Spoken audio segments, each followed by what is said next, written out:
राज्यातील वाढती वाहतूक कोंडी आणि शहरी प्रदूषण लक्षात घेता राज्य सरकारनं मोठा निर्णय घेतलाय।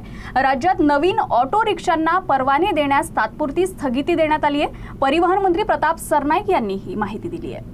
राज्यातील वाढती वाहतूक कोंडी आणि प्रदूषणावर नियंत्रण मिळवण्यासाठी 9 मार्चपासून नवीन ऑटो रिक्षा परवाने देण्यास स्थगिती देण्यात आली आहे। राज्य मंत्रिमंडळाच्या बैठकीत नवीन ऑटो रिक्षा परवाने कोणत्या निकषांवर द्यायचे याबाबत निर्णय घेतला जाणार असून त्यानंतर पुढील धोरण जाहीर केले जाणार आहे। महाराष्ट्रातील 5 लाखांपेक्षा जास्त लोकसंख्या असलेल्या शहरांमध्ये ऑटो रिक्षा परवान्यांबाबत निर्णय घेण्याचे अधिकार राज्य सरकारकडे आहेत।